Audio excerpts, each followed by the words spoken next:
Vietnam 46%, China 34%, India 27% और Thailand की बात की जाए तो 37% के टैरिफ यहाँ पे डोनाल्ड ट्रंप ने इन कंट्रीज के ऊपर लगाया। इतना ही नहीं, बहुत सारी कंट्री के ऊपर अलग अलग टैरिफ लगाया। उसके वजह से क्या हुआ है, यहाँ पे ट्रेड वॉर जो है वो शुरू हुआ है। जैसे ही यहाँ पे यूएस जो है यानी डोनाल्ड ट्रंप जो है वो यहाँ पे टैरिफ लगा रहे, बाकी की कंट्रीज भी है जैसे कि चाइना हो गया और यूरोपियन बहुत सारी कंट्रीज जो है वो भी यूएस के ऊपर यहाँ पे जो है वो टैरिफ लगाते हुए दिख रहे हैं। और इस वजह से क्या हुआ है, मार्केट में बहुत ज्यादा वॉलेटिलिटी हुई है। अगर यहाँ पे देखेंगे तो इंडेक्स ही यहाँ पे 4%, 6%, 7% ऐसे इंडेक्स बहुत सारे कंट्रीज के यहाँ पे डाउन होते हुए दिख रहे हैं। सिमिलरली इंडियन स्टॉक मार्केट में भी बहुत ज्यादा करेक्शन होते हुए दिख रही है, जो कि एक यहाँ पे वॉलेटाइल सिचुएशन बना रही है। और बहुत सारे इन्वेस्टर, इंडियन इन्वेस्टर अभी सोच रहे हैं कि ये इस सिचुएशन में हमें कैसे डील करना चाहिए, कि हमारे पास जो स्टॉक है उसका इंपैक्ट क्या होगा टैरिफ के ऊपर, जो टैरिफ लगाने वाले हैं उसके ऊपर, और उसके बाद में ये स्टॉक जो है वो कहां तक जा सकते हैं और ऐसे सिचुएशन में हमें कौन सा डिसीजन लेना चाहिए। नमस्ते दोस्तों, मैं संदीप पाउटी स्वागत करता हूं आपका। आज के वीडियो में देखेंगे कि डोनाल्ड ट्रंप ने जो पॉलिसी लाई है टैरिफ की, उसका हमारे मार्केट के ऊपर इंपैक्ट क्या होगा और हमें एज ए इंडिविजुअल इन्वेस्टर हमारे पोर्टफोलियो को सेव करने के लिए किस तरह से हमें डिसीजन लेने चाहिए, जिससे कि हम यहाँ पे ये सिचुएशन को यहाँ पे गार्ड कर सके, उससे बच सके। दोस्तों, हमारे पोर्टफोलियो को प्रोटेक्ट करने के लिए सबसे पहले हमें देखना होगा कि किससे कौन कौन से सेक्टर है जो कि सबसे ज्यादा रिलायबल है यूएस मार्केट के ऊपर। जैसे कि सबसे पहला अगर कोई सेक्टर है तो वो है आईटी सेक्टर, क्योंकि आईटी का अराउंड 70 to 80% डिपेंडेंसी जो है वो यूएस मार्केट के ऊपर है। और उसी वजह से क्या है, अगर यहाँ पे अगर टैरिफ लगाए जाते हैं तो हमारी सर्विसेज जो है वो महंगी होगी और ऑब्वियसली उसके ऊपर इंपैक्ट पड़ेगा। दूसरा है ऑटो के बिजनेस, ऑटो एंसिलरीज पार्ट या फिर ऑटोमोटिव जो इंडस्ट्री है वो भी बहुत सारा एक्सपोर्ट जो है वो यूएस कंट्री में करती है। सिमिलरली फार्मा के ऊपर उन्होंने अभी तक टैक्स नहीं लगाया, लेकिन डोनाल्ड ट्रंप कह रहे हैं कि अगर हमें लगा तो हम फार्मा के ऊपर भी टैक्स लगा सकते हैं। सिमिलरली उसका इम्पैक्ट क्या हुआ था, जब पूरे टैरिफ लगाया गया है ना तो फार्मा की जो कंपनी जो वो रैली कर रही थी, लेकिन जब दूसरे दिन उन्होंने डिस्क्लोज किया कि फार्मा के ऊपर भी हम टैक्स लगा सकते हैं, तो फिर से फार्मा के स्टॉक भी यहाँ पे प्रेशर में आ गए। उसके बाद में देखेंगे तो कौन से ये सेक्टर जो है, ऐसे सेक्टर जो है, इसके बारे में क्या करना है, इसके बारे में हम आगे बात करेंगे। उसके बाद में दोस्तों ऐसी कौन सी कंपनियां हैं जो टैरिफ से इंपैक्टेड नहीं होंगी, जैसे कि एफएमसीजी का जो है मैक्सिमम कंजम्पशन डोमेस्टिक रहता है, उसका टैरिफ से कोई लेना देना नहीं है। दूसरे अगर देखेंगे तो ज्वेलरी स्पेस जो कि रिटेल ज्वेलरी है, जैसे कि हम देखते हैं कल्याण ज्वेलर्स है, टाइटन्स है, उसके बाद में यहाँ पे देखेंगे तो पीएन गार्गिल है। ऐसे जो ज्वेलर्स है जो रिटेल सेक्टर में है, यहाँ पे डोमेस्टिक में ऑपरेट कर रहे हैं, उनको ज्यादा इंपैक्ट नहीं होगा।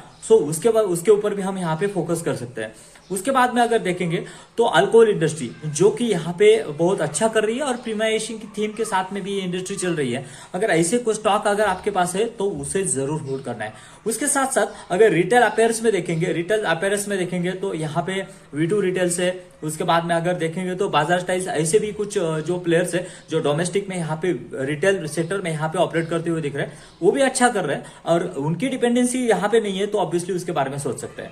और उसके बाद में अगर देखेंगे तो टेक्सटाइल सेक्टर ऐसा है ना कि अगर देखेंगे तो बांग्लादेश के ऊपर भी बहुत सारे टैरिफ लगाए गए और उसके वजह से एक इंडिया को अपॉर्चुनिटी मिली है कि यहाँ पे यूएस मार्केट में यहाँ पे अच्छा खासा जो होल्ड है वो बनाया जाए। दोस्तों, बात अभी आती है कि हमें क्या करना चाहिए, इस सिचुएशन में क्या करना चाहिए। पहली बात तो दोस्तों, पैनिक बिल्कुल भी नहीं होना है।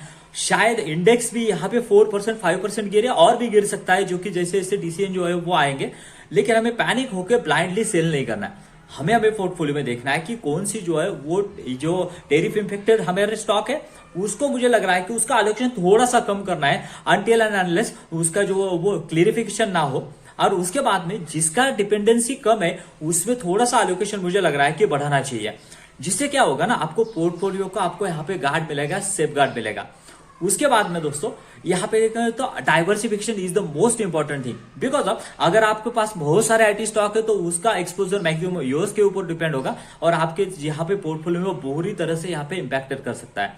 उसी तरह से मैं हमेशा कहता हूँ कि अपने पोर्टफोलियो का मोर देन 20% का जो है वो एक सेक्टर में नहीं डालना है। कुछ भी हो जाए, कितना भी अच्छा हो जाए, कितना भी सेक्टर रैली करे, बूम करे, डजंट मैटर। उसके बाद में दोस्तों अगर देखेंगे तो जैसे कि हमने कहा कि डोमेस्टिक जो यहाँ पे सप्लाई उसके ऊपर, ऐसी कंपनियों के ऊपर हमें क्या करना है, ये करना है, रिलाई करना है या फिर उसके ऊपर फोकस करना है। उसके बाद में अगर आपके पास अच्छी कंपनियां हैं, वो डोमेस्टिकली उसके Q3 के रिजल्ट अच्छा है, कंटिन्यूसली यहाँ पे गाइडेंस बढ़ा रही है और ये कंपनियां गिर रही है, तो एक बहुत ही अच्छी अपॉर्चुनिटी हो सकती है कि ये कंपनियां आपको अकोमोडेट कर सकते हैं। ऐसी कंपनियां अगर आपके पास है तो उसके बारे में सोचिए कि क्योंकि इसका बिजनेस अगर इंपैक्ट नहीं होने वाला है ना, और एक्सटर्नल रीजन की वजह से अगर ये गिरी है ना, तो ऑब्वियसली ये आगे जाके अच्छा करने वाली है। और अगर कंक्लूजन की बात की जाए दोस्तों, यहाँ पे डोनाल्ड ट्रम्प जो यहाँ पे टेरिफ लगा रहे हैं ना, उसके वजह से क्या होने वाला है, यहाँ पे उनका इन्फ्लेशन बढ़ने वाला है। बिकॉज ऑफ जो इंपोर्ट करने वाले थे ना, वो चीजें महंगी हो जाएगी, वहां पे इन्फ्लेशन बढ़ेगा, उसके वजह से क्या होने वाला है, जॉबलेस होंगे, उसके साथ साथ रिसेशन बढ़ेगा। अगर उनका मेन जो पर्पज है ना, डोमेस्टिकली जो उनको ग्रो करना है ना, अगर नहीं हो पाया ना, तो पूरी उनकी जो इकोनॉमी है वो यहाँ पे जो है वो बर्बाद हो सकती है। यानी ये इकोनॉमी पिछले 4 से 5 साल पीछे जा सकती है, जिसका बहुत ही बड़ा एडवर्स इफेक्ट भी इसके ऊपर हो सकता है। आने वाला समय ही बताया गया कि क्या हो सकता है। लेकिन 2016 में जब डोनाल्ड ट्रंप आए थे, सिमिलर सिचुएशन हुई थी, मार्केट ने बहुत बड़ा क्रैश दिखाया था, उसके बाद में उन्होंने बहुत बड़ा अपसाइड दिखाया था। बिकॉज ऑफ जैसे ही उनको पता चलेगा ना कि ये जो चीजें मैंने इंप्लीमेंट की है या फिर इंपोज की है वो वर्क नहीं कर रही है, अगर उन्होंने एक स्टेटमेंट कर दिया ना, जो हमने टेरिफ लगाया था वो हटा दिए जाते हैं, तो देखिए कितनी बड़ी रैली यहाँ पे मार्केट में आती हुई दिख रही है। लेकिन वहां तक आपको यहाँ पे पेशेंस बना के रखना है, मार्केट को छोड़ना नहीं है, अच्छी अच्छी कंपनियों के साथ में बने रहना है। अगर अच्छे स्टॉक को नहीं छोड़ना है तो चैनल को सब्सक्राइब करना है। और मुझे बताइए कि आपके पोर्टफोलियो में ऐसा कौन सा स्टॉक है जिसके बारे में आप बहुत ज्यादा वरीड हो, क्यों आपको लग रहा है कि ये और भी नीचे जा सकता है। मिलता है नई वीडियो में। Thank you very much. जय हिंद।